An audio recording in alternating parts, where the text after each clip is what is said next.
These are two clips, or two more clips, of council meetings. One of them took place in November of 2020, and the other one was in March of 2021. They are both of the previous council, not the one that's currently sitting. And they're talking about our transit system. From what I get from it, they are either submitting or have submitted for funding from the Ontario government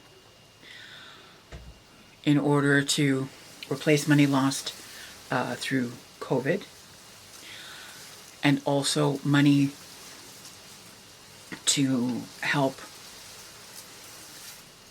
revamp the transit system. So new buses, more service, something called Where's My Bus, which apparently we're already paying for, or we were already paying for, but we just weren't using because it was part of another piece of software that we were using. Does anybody know if we actually have access to that? Where's My Bus?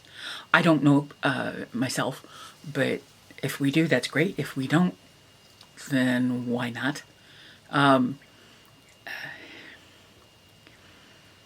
then the other thing is that I would like to know, seeing as this current council has already agreed to accept that we're going to hire consultants to come in and evaluate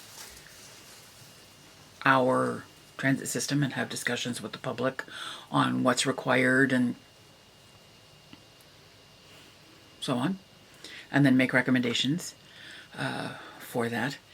And it is believed, as the acting mayor Wanan said, that we have never had an evaluation of our transit system done. What's being talked about here, from what I know of applying for funding, you have to submit what you need. Like, you can't just write and put into funding whatever we sort of come up with when we do. So you have to give them a value. The other part of that is, if it, like, was the handing over of the funding put off because of COVID? Are we only getting it now? What's the whole deal? And in part of this, Mr. Halleck talks about putting money into reserves in order to replace buses, or, do whatever the reserve fund does, because of the gas tax that we get in, or that we sign up for every single year, apparently, for funding. And that was $130,000 and some odd dollars, and 50 some odd thousand went into their operational budget, and the other 75,000 went into reserves. So is that money part of this? Is that how we're paying the consultants the $50,000 that they want in order to do the evaluation? Or is it from the other funding from 2020 for the whole shebang that we're doing it? And obviously we already had an evaluation done of what we need. They were talking about bus shelters and replacing the 25, like what we need to do there, and adding an additional one on Charles Walk, and doing all of those things, starting up Sunday service, and then the lovely debate on the handy lift bus. So that's my biggest question there, is what is the status of the money that was asked for there? Where is it now? I think we need to know. And I also think we need to know whether or not there was an evaluation done before, what that evaluation was, what will we gain by having another one done. That's one. Number two for me. the handy lift bus. I don't like hearing things that put people with disabilities on a different level from every other able-bodied person when it comes to transit, and then try to justify the fact that there's no ridership. There's not the numbers to make having Sunday service for the handy lift a viable thing. First of all, you can't really tell what your ridership's going to be unless you make it available for a certain length of time and see what happens as you promote it, as you make it as available as it can be for the people that it serves. And then you start watching, and if by that point you don't get the ridership, you don't see an increase, you don't see all of those things, then fine, you take it away. It doesn't make sense to run something that's not going to have people on it. But you can't just sort of go like, well, we've never had the ridership. I don't think there's going to be enough people there. Well, maybe there might be enough people. You never know. Kind of thing. And we're not going to do anything. We're just going to kind of like go, there we go, got the bus. There we go, take the bus away. You have to promote it like anything else. Like you would for any other group of people. The other thing that I don't like, and I'll tell you why I don't like it, too. You have to apply to make use of this service. And what it requires is that you have to have a doctor fill out a form that you have to be able to, or not be able to walk 500 feet and not be able to like get on a regular bus. So we're being evaluated on how disabled we are. By who? I've already been evaluated by the government of Ontario to get ODSP. That was fun. That was a multi-page thing of that I had to have filled out by a doctor about what I could do and what I couldn't do and how long I could stand and whether I had any trouble getting dressed and so on and so forth. Okie dokie.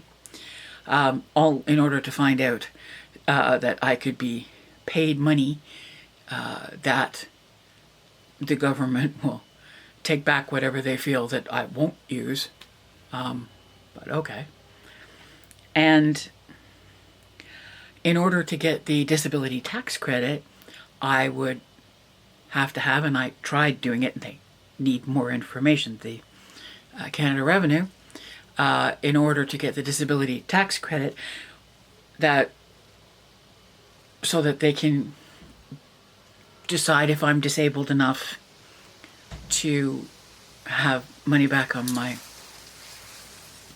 taxes. And so now my city and the provider, whoever is providing that, is asking me to, and all the rest who want to use the service, to be assessed so that we then earn the right to go out and buy tickets or buy a monthly pass to ride a bus because we're deemed disabled enough to do it. I don't care for that at all. I think that if you want to say that there is no ridership, part of the reason could be because it's rather insulting to be asked to prove that you have enough of a disability to warrant this being done. When let's assume that you can walk 501 feet. Okay, let's assume you can do that. And it's now wintertime in Elliot Lake. And you need to get to your bus stop, which, as they say in their little transit statement on their website, most people live about 5 minutes away from a bus stop. Good. Let's do that. Let's walk to the bus stop after a snow with a cane. Chances are you're going to be walking on the road because that's been cleared. And it's going to be a little bit slick, so you're going to walk slower because you've got a cane. You're going to be putting your cane down. You're going to be going. It's going to take you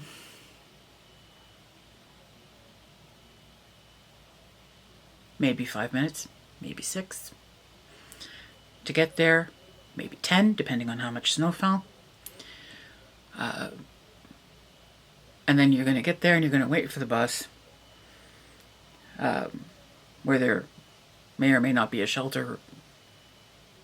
Sidewalks may or may not have been cleared. Whatever. Okay, and that's your 501 steps, so you're supposed to be able to do that. Then you're supposed to be able to get onto the bus because you, of course, don't have a walker, you don't have a wheelchair, or I don't know, any number of things. And so that makes you able to use that and not be eligible to be picked up and dropped off and still pay for that service like you would pay to get on the regular bus. I don't understand what point are you trying to make, except to be able to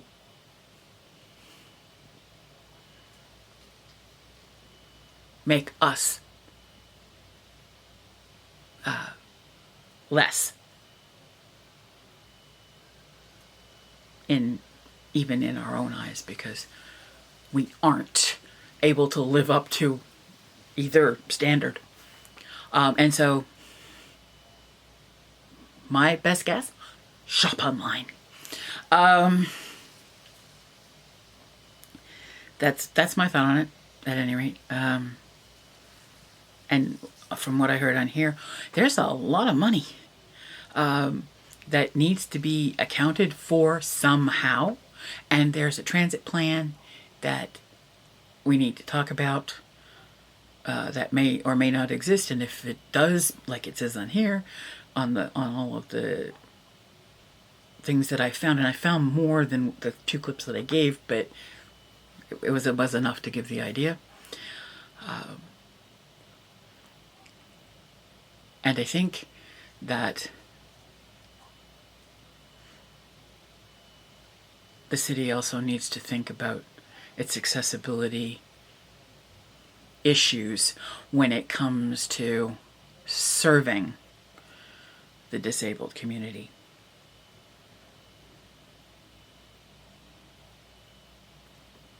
That should about do it.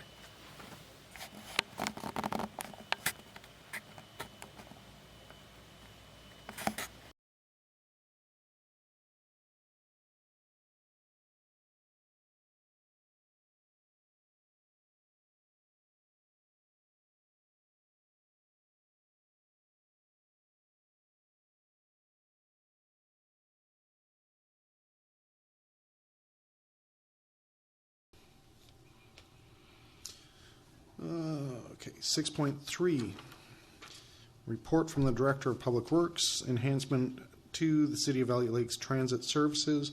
It's recommended that staff report dated November 4th, 2020 of the Director of Public Works be received, and that Council approves the return to regular scheduled hours of transit service on Thursday and Friday evenings starting December of 2020, and that Council approves the startup of Sunday transit service commencing the first Sunday in December of 2020, and that Council approves the installation of a bus stop on Horn Walk in the area where Horn Walk meets up with Charles Walk in the Lower Plaza, and that Council approves the launch of the application called Where's My Bus to Elliot Lake residents starting in the new year. Can I have a mover, please? Moved by Councillor Sear, second by Councillor Pierce. Thank you for this, Mr. Halleck, and just want to mention the Where's My Bus, I believe, is one of those great smart city initiatives I'm glad to see coming forward. So I'll hand it over to you, Mr. Halleck. Thank you. Thank you, Your Worship. Again, background for everybody is the City of Elliot Lake currently provides both conventional and specialty transit service to the residents of Elliot Lake.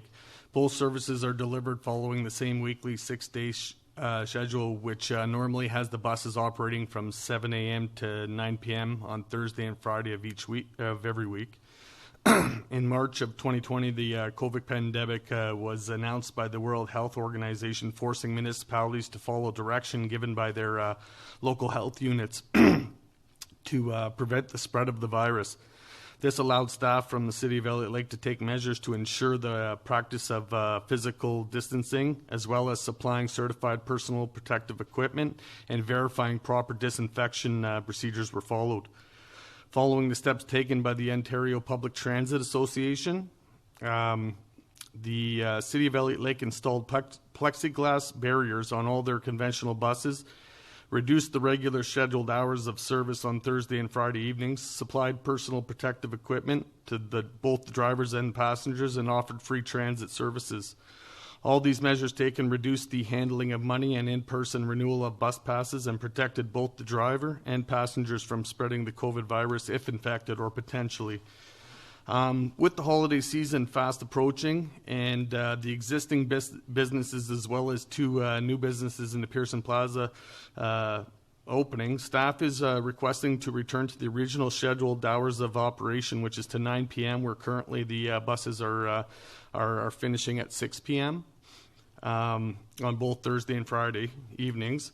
At the same time, staff is requesting the start of Sunday transit service from 8:30 a.m. to 4:30 p.m., allowing the residents of Elliot Lake more opportunity to support the local businesses that have been struggling since the pandemic hit.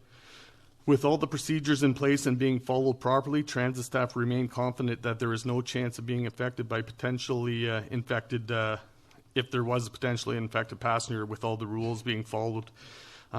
After reading requests to install also on another note, after reading requests to install a transit stop in the lower plaza, I contacted stakeholders to see if there were any concerns by the transit drivers in regards to driving in the lower plaza. With no concerns, city staff determined the best area to install a new stop would be on Horn Walk, where it meets up with Charles Walk. Handed out everybody a little map there, because normally right now they stop at the actual Rexall Center up above, and the family health team, that's the one stop. So the request was to go down below so it stopped people from walking across the parking lot and sometimes the challenging stairs that go across for accessibility reasons. So we've come up with the spot down on Charles Walk, and which would be just a matter of the bus going down and around, and actually it's a spot that won't be so busy for traffic and stuff to pick up, and it's always on the door side, which we could later paint lines and stuff too to add if we go with that. And as we discuss later on with some of the funding money coming, we could decide whether, if the spot works out good, that whether we need to put another shelter or something. That could be a good spot as well. But a perfect spot centralized down in the lower plaza for the actual passengers down there. Basically, lastly, the City of Elliot Lake purchased a software program called Go GPS that tracks the current location of each bus in operation. Recently, it was discovered that the purchase of the Go GPS software has an application called Where's My Bus? So that the city hasn't been utilizing, which, when activated, allows transit passengers to access the app with their phone or home computer to verify the location of the bus and determine whether it's on time or delayed. So a lot of times this could help in the winter or any other time if somebody's going out there. It'll give the current location of where the bus is along the route, so if there is any delays or anything from there. So that's something that the city's already been paying for with the Go GPS. So now it's just a matter of if approved and we come up with the perfect date, it'll just be something that we launch that goes out there so that passengers do have the ability to get on to the site and actually follow to see where the buses are at all times. So basically, when we're looking at a lot of these, so currently the city has been offering free transit service to all passengers for reasons stated above. When totaling the loss of revenue, cleaning supplies, personal protective equipment, installation of plexiglass and extra hours paid to staff for both administration and cleaning. The city came up with a total of $102,000 from April 2020 to September of 2020. This entire cost was covered by a COVID relief fund that was offered by the provincial government, which has also asked staff to provide information on forecasted losses until March of 2021, which has also been supplied to them by staff already. So basically, when you're looking at running the services, so when it comes to running a 12-hour, and I should probably put an 8-hour Sunday service, the cost to the city would include 2 conventional buses and drivers. I've got the cost down there, plus the cost of the specialty bus that always mirrors the other one, so it would be following the same hours. The extra cleaning hours, plus the fuel that would be consumed to buy all 3 buses, which we've already figured out ahead of time. So you're looking at a total cost of about $1,107 per day, or $57,500 annually, which would have to be budgeted for in the 2021 operation budget. So basically, on the last item, when it comes to financially for the Go GPS, we're just looking at launching it. There's no cost; we're already paying for it, so there won't be any extra cost to that. So in summary, with all the protocols in place, from physical distancing to proper PPE, plexiglass installed, and the extra effort put towards ensuring proper disinfection, like I said, transit staff believes that December will be a good time to return to regular scheduled hours, as well as the addition of Sunday service. This will give passengers more opportunity to utilize the service and help boost the local economy by shopping at local businesses that have, like I said, been struggling since the pandemic started. Also, by adding a new transit stop in the Lower Plaza and activating the Where's My Bus application, passengers can enjoy a better experience when utilizing both the conventional and specialty transit services offered to the City of Elliot Lake. And if there's any questions on any of the 4, I'd be happy to answer them. Okay. Thank you, Mr. Halleck, for the detailed report. Start with Councillor Sear. Thank you, Your Worship, through you. I'm extremely excited to hear this. I've been asking council to consider this for 5 or 6 years, so I'm really excited that this is finally coming to the front. Thank you to the staff for getting this done, and thank you to council. Sunday is, in the cities, Sundays is usually the 3rd to 4th busiest day of the week for most businesses. In Elliot Lake, in my experience, Sunday is by far the worst day of the week. So just this alone will have significant impact on every one of the retail businesses in the city. So I think council should really consider that, how important this is. Just by giving the citizens access to shopping on every given day, it's another reason to keep citizens in town instead of carpooling and going out of town. This is a win-win for the citizens and every business in the city. This is probably one of the most significant things that this city could have done to help every business in Elliot Lake. So I commend on everybody on finally getting this done. Thank you. Okay. Councillor Fenimore. Thank you, Worship. If it wasn't COVID going on right now, I would not be in favor of Sunday service. I don't believe that there's enough businesses in the city of Elliot Lake that open on Sundays to warrant having a bus service, except for a few stores. I hope the businesses take advantage of this and open on Sundays. In the downtown core, there's a couple pharmacies that are open and liquor store, and there's not much else open on a Sunday. It's pretty dead down there, so I'm hoping that some of the businesses will take advantage of this. Obviously, it's a win-win for everybody right now because the funds will cover the cost of it. So I'm hoping that we'll take a look at it after, whenever things go back to our new normal, whatever that is. This may be our new normal, I don't know. But my other question is for the transit, the specialized transit on a Sunday, who monitors that? I know that through our contractor that people pre-book them, so people are going to have to be aware to pre-book 2 days in advance, because I'm pretty sure they pre-book Saturdays on Fridays, so we have to make sure that people are aware that that's how it works, that the contractor's going to have to book Fridays for Sundays as well, and it's not something that people can just, I don't know if it's part of the Where's My Bus, if that can be added to it. Ms. Vlahovic might know better, but I just don't know about Sunday service with the specialized transit, how it won't be something spontaneous that someone can decide to use on a Sunday. It has to be something that's pre-booked, so maybe someone could tell me whether that can be part of the Where's My Bus or what will happen on Sundays as far as that is concerned. Well, just on the part that everybody was contacted, all the contractors of both services to go through it. So one of the big things is getting advertisement out right away and getting this through as quick as we can so we can get it out to advertise that everything will be to launch that ahead of time. And then I believe they didn't bring up any concerns like that, so I'm not sure if they just have something already in place that they can go ahead and do, but that's something I could definitely ask, but it wasn't a concern brought up when I did mentioning. So everybody was all on board and not too worried at that point. So, but I could definitely bring that up and see if it is a concern. So I'm thinking they must have something in mind. Follow up? One follow-up. So when the period is over that COVID funds are not covering transit anymore, obviously we'll be having a bigger discussion about that. I'd also like at that time to review the Sunday user, which we now are capable of tracking much better. So I'd like to be able to take a good look at that and how many actually use it on Sundays. And so council knows ahead of time, and it won't be the most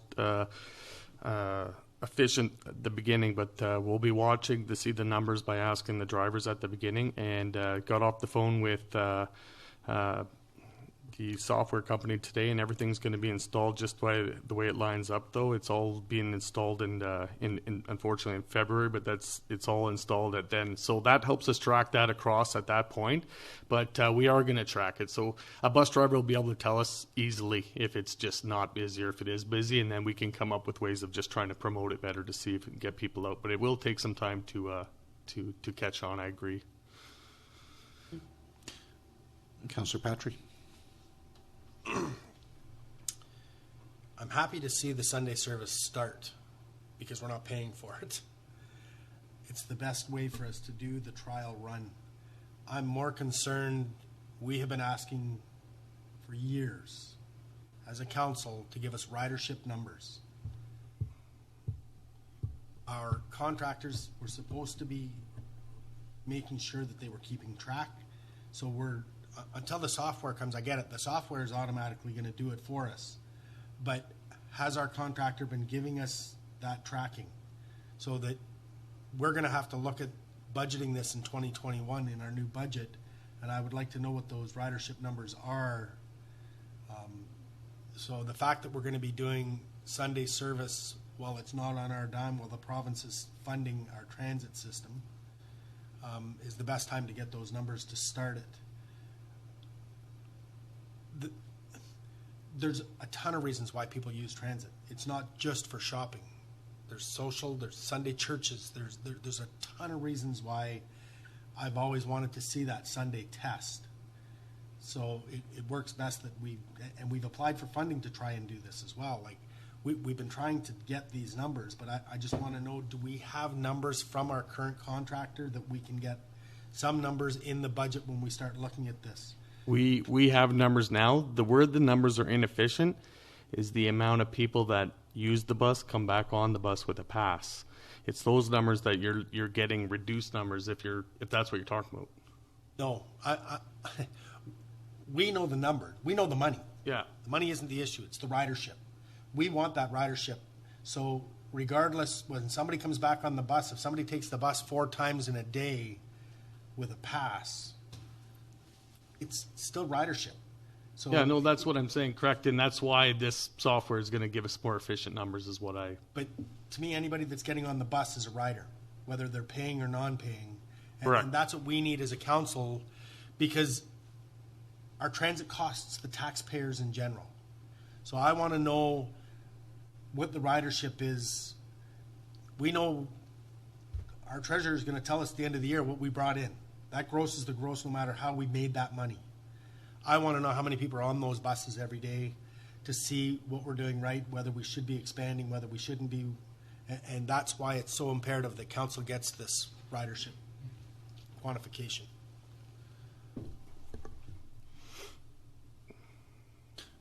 Councillor Pierce. Thank you, Your Worship. Through you, I'm very, very pleased that the Sunday bus service is finally going to be coming to fruition. I agree with Councillor Sear. I think business people are usually fairly intelligent, and they know which way the market goes. And if they know that there are going to be people there, they're going to open. If they're not open now, they will look at it if it's there worthwhile. I'm especially pleased that we have put a bus stop on the Lower Plaza. I think that's going to benefit an awful lot of the businesses down there that currently could use that. I would echo what Councillor Patry just mentioned about the churches. I know that I've talked to a number of pastors in town, and this has always been something that's bothered them, is that they don't have service, particularly for some of the elderly people who don't have ability to ride, and they couldn't make arrangements to get to church as often as they'd like to. So I think it's fantastic. I'm looking forward to seeing the numbers going forward. I have a slightly different point of view than perhaps Councillor Finnemore. I wouldn't mind seeing this extended for a long, long time. In fact, I would even argue that continuing non-payment of transit would be a good idea for this community, but we can have that argument at another time. Thank you. Councillor Sear. Thank you, Your Worship, through you. There's been a lot of good points raised. The one thing, and maybe it's been mentioned, but I may have missed it, will we be advertising the launch of this in media, newspapers, just so that the citizens will get an idea, just to, in all fairness, so that if they know, they'll use it? Second, the software, the data, can it give us hourly data, hourly usage, daily usage? Like, how flexible is this data, so that in the end we can decide on tweaking hours? If we know we're only getting 5 riders between 8 and 10, well then, hourly is important too, just as far as modifying hours, extending hours. I think that if we could find out on that, that's really important for long-term planning. So those are my only comments to. Okay, yeah, to answer your first one, yeah, 100%. So as soon as council, we decide on approval tonight, we're going to be launching something right away, so we can get that into the paper and across the website too as well. So we'll be promoting that and letting the transit services know right away as well too. So that'll be getting across for the advertisement. On the other thing, yeah, the information captured is hourly, daily, everything. A lot of information at our fingertips, and that's exactly the reason why, is because you could determine what stops are even being used and if they're ever not being used. And then once we get the funding money and you really look at the transit system, then you could decide on those busier days and whether there's a smaller bus mirroring something that's coming along there on the days that it's really packed and stuff like that. That's what'll be decided at those points when you really put everything together. So yeah, it's going to have all the information you're talking about. Okay, a follow-up, Councillor Sear. Yes, thank you, Your Worship. I did forget one thing.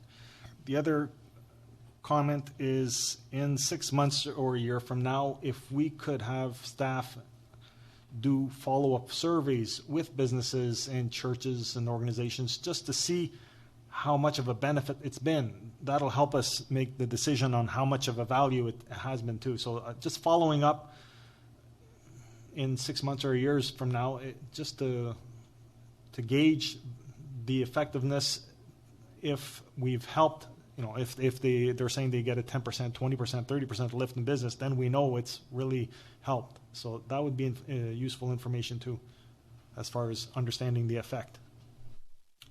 So the one thing I'm thinking on that side is we can only control what the city does. I'm not too sure about the businesses, but maybe on our end of things is a possible survey on who used it for what reasons and where they went is something that we can capture that information for. But yeah, the business stuff and all that for the numbers, I'm sure we could use it just to see where people went on our end of things and then seeing an increase, especially once the software is installed. You'd be able to tell right away numbers going up.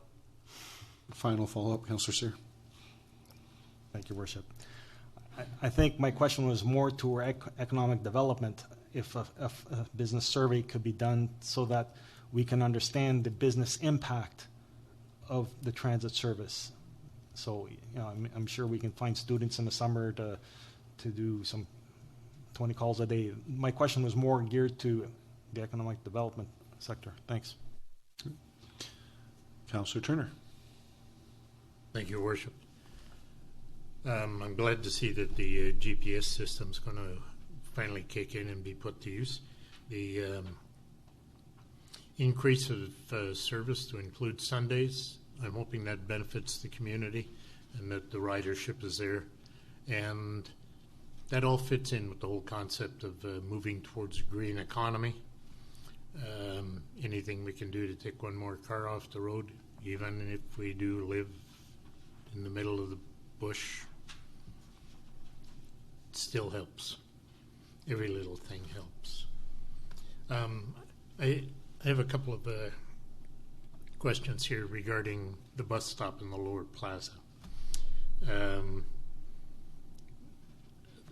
biggest thing that concerns me here is that the bus is going to travel down an alleyway between the Rexall buildings, behind the bowling alley, Bank of Montreal. I have traveled through that alleyway on occasions in a much smaller vehicle and found my way blocked by delivery vehicles.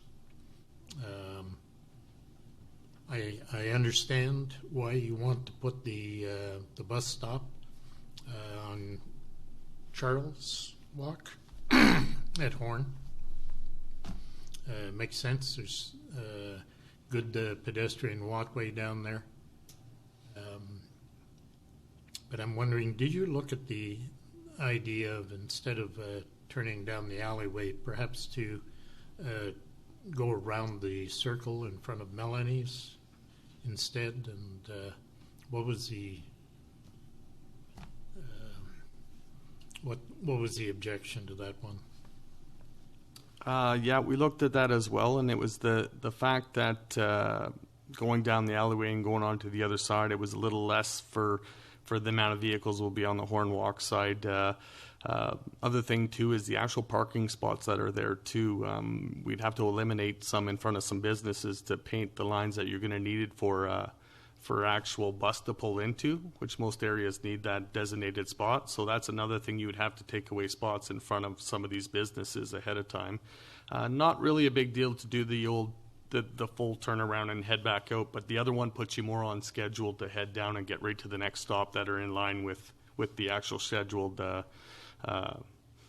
normal schedules that are set up right now, bus schedules. So they put you in pace where you're not losing that much time, where the swing around would come back and you could be backtracking a bit. So that was some of the factors putting into it, but like I said, I agree with all the points and we brought them all up, but this was the one that we came up with that sort of seemed the best, and it all kept on the door side of the bus and pulling in and continuing on with service. So, and future-wise, if we decided to go with an actual shelter, it was another really good area with lots of space, not getting in the way of sidewalk clearing and stuff like that in the winter.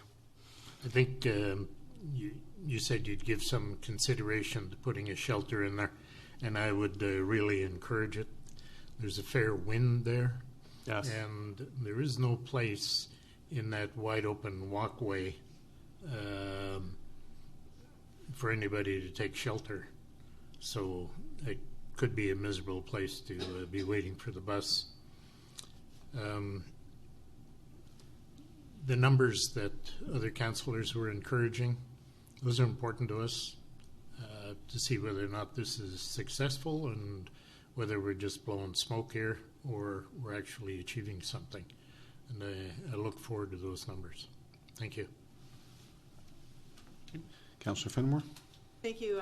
Councillor Turner brought up the point I wanted to bring up, that I think we should take more of a proactive approach to the bus shelter, especially on Sundays. There won't be much down there open that they can even seek shelter inside a store or anything for in that weather, and it is a good spot for a shelter to be there. And during the week, it might keep them from being out in front of the other businesses, as well as there's a big problem in front of Rexall always with the smokers and stuff. So I think that the shelter there would alleviate some of that and give them a place to rest, and hopefully maybe with a bench, so that I know I forwarded you a picture from the other plaza last week with people sitting on the ground waiting for the bus, and that just doesn't sit well with me. Councillor Turner? Speaking of bus shelters, in the upcoming budget deliberations, perhaps we could consider replacing some of the seriously ugly ones. And just so council's aware and what was put into the funding application that went away, one of the biggest thing was the overhaul of not just the whole transit service system, but was the 25 shelters that are currently in place. So to replace and update and add wherever we would need to add. So that's a big part of that whole funding application and the money that will be spent. Well, that's wonderful to hear. Yeah. Thank you. Okay. A lot of great discussion. I'm going to reiterate something Councillor Sears said. We've been asking about this for years. It's actually been a 6-year discussion for myself. And I know a couple times we've been told that things are getting rejigged and looked at over the years, and the rejigging always ends up with new buses, but no new scheduling, no new stops. So I'm glad to see that we're actually enhancing services, not just getting, we have the new buses now, we have the Go GPS installed. We have other systems coming in the new year. And it's not just about supporting local businesses either. It's about enhancing the well-being of our residents. And it's a big social aspect for a lot of people who do not have a license. They love coming to Elliot Lake. Quite a few people move here. It's easy to get around. You're 5 minutes from anywhere, especially if you hop on the bus. So Councillor Turner mentioned, we'd like to see more people using the transit system and not using their vehicles. And I got a story, and a quick story. 90-year-old man I was speaking to about a year ago.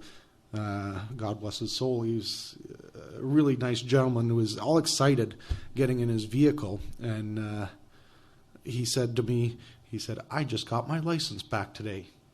Took me 3 tries, but they gave it to me, and I just was in shock. Why? We need enhanced transit services for individuals like this, so they can get around, especially the Sunday service piece. A lot of people needing that social aspect of going to church. And I would like to have the discussion about, the cost of the free ridership that we've had this year, because that could be a bigger discussion. But again, as Councillor Patry pointed out, the stats have a lot to do with it. So if we look at the ridership and possibly increased ridership, it might be worthwhile for our community to continue going forward with this. So thank you once again. I'm a big fan. After 6 years of discussion, we're going to see Sunday service getting a test run. With that, I'm going to call for a vote on the recommendation. I'll call for a roll call vote. Councillor Turner. In favor. Councillor Finnemore. In favor. Councillor Pierce. In favor. Councillor Patry. In favor. Councillor Sear. In favor. And I'm in favor. Thank you very much. 6.4, memo from the Economic Development Coordinator, City Valley Lake Sale to DLC Enterprise 27 Timber Road. The recommendation that Council consents to the assignment of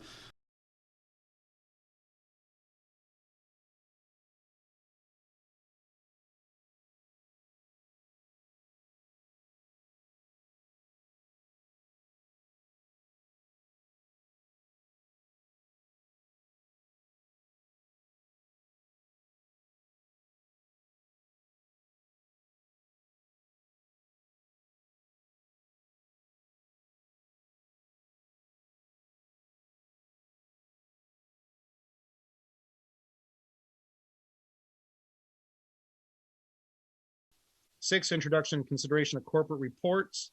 6.1, report from the Director of Public Works. Transfer payment agreement for the Safe Restart Agreement Phase 2 Municipal Transit Funding. Recommendation that staff report TRAN 2021-02 dated March 17, 2021 of the Director of Public Works be received, and that the Corporation of the City of Valley Lake sign the attached transfer payment agreement with the province of Ontario as represented by the Minister of Transportation with respect to the Safe Restart Agreement, Phase 2 Municipal Transit, which sets out the terms and conditions for the use of funds by the municipality. Can I have a mover, please? Moved by Councillor Seer. Seconded by Councillor Patry. Mr. Halleck, if you would please. Thank you, Your Worship. So basically, this funding is going to be in phase 2. So it's phase 2 of the funding that was offered to municipalities that offer transit services that have been affected by COVID-19. So anything to do from loss of wages or loss of collecting revenue from the fees, making the transit free, to extra disinfection and everything was all calculated. And this is now the transfer payment agreement that, once signed and sent back, will allow the city to receive the funds that were allotted towards the city. In phase 3, the city had, after we had put everything together with loss of actual revenue and extra disinfection, we came out with a total of $108,541. So once the agreement's signed, the city will receive this money, and we'll put it towards our operation budget that we've lost this money in. So if there's any questions above and beyond, it's pretty straightforward other than that. So if there's any questions, I'd be happy to answer them. Okay, thank you, Mr. Halleck. How long does this take us into the free ridership? Does it cover to the end of March, as council originally had discussed? Yes. So now what we're looking at is it started with a 3, basically phase 1 turned into 2 and 3 at the same time. So phase 2 goes from October 2020 till March 31st of 2021. And then there is a third phase that's also been announced, which takes us till December 30th of 2021 as well. So that's also out there where we'll be able to send in a form and do the same thing. So basically this is just phase 2, and yeah, till March 31st of 2021, that's what that covers up to now. Okay, thank you. Questions from council? Councillor Patry? I was going to save this until, actually, I probably still will. I'll just give you notice, Mr. Halleck. I'm going to question about the report coming forward in March to council about the ridership, so we could have the discussion about discontinuing free ridership.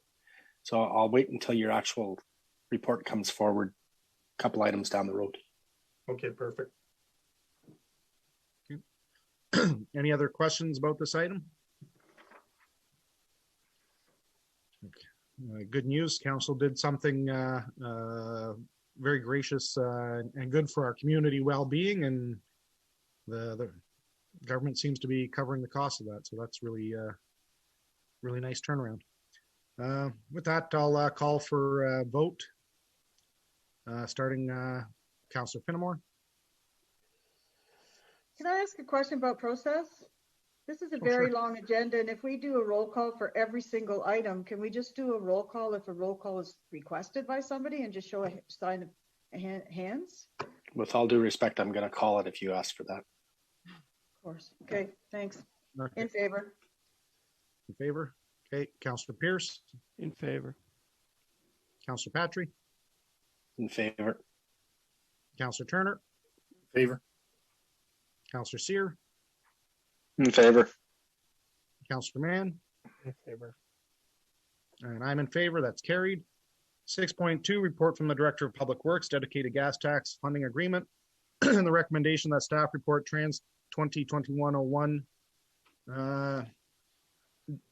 dated March 17, 2021 of the Director of Public Works be received, and that the Corporation of the City of Elliot Lake enter into funding agreement with the Province of Ontario as represented by the Minister of Transportation with respect to the dedicated gas tax funds for public transportation program, which sets out the terms and conditions for the use of dedicated gas tax funds by the municipality.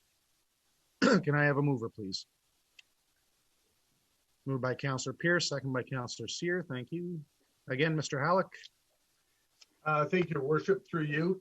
Basically, this is an annual funding that every municipality that has transit involved, which basically is the way they figure out the financing is due to ridership numbers as well as population. This year, the city of Elliot Lake is eligible to receive an allocation of $130,900, which is basically lines up with previous years. where we're going to receive $98,175 payable upon the letter of agreement. So once that's signed, that's what we'll receive. The 2021 operation budget has $55,900 budgeted towards operations, where the remaining balance of $75,000 is put into reserve. So basically for future costs to do with anything from replacement of transit buses to stops, anything to do with transit, but it has to be spent on transit and transit only. So it's an annual thing. Basically, once we sign the letter of agreement, again, that's gonna allow the funds to be transferred to our account, to the city account, and move forward from there. If there's any questions on this, this is an annual one. I could definitely answer that. I know that this is based out of 2% of a gas fee that we get, and they were trying to up it to 4%, but it still remains at 2% for now. So, and it's the same as most years that we received an average of about $130,000 towards the transit system. Thank you, Mr. Halleck. Just as a reminder, is this for transit operation or is this for reserves for replacement of future transits? So this is both. When you get these fundings, it's up to you when you go through the actual the actual budget process. When we receive them, a lot of times it is for either operations or capital. You could use it for both. So lots of times we'll put some of it into operation like we did this year, and the rest is transferred to capital. So by knowing and having our 5 and 10 year plans, we know exactly how much we have to save when we're replacing transit buses and everything else above and beyond. Okay, perfect. Thank you. Is there any additional questions for Mr. Halleck? Seeing none, pretty straightforward. Again, roll call vote. We'll start with Councillor Mann this time. In favor. Thank you. Councillor Sear. In favor.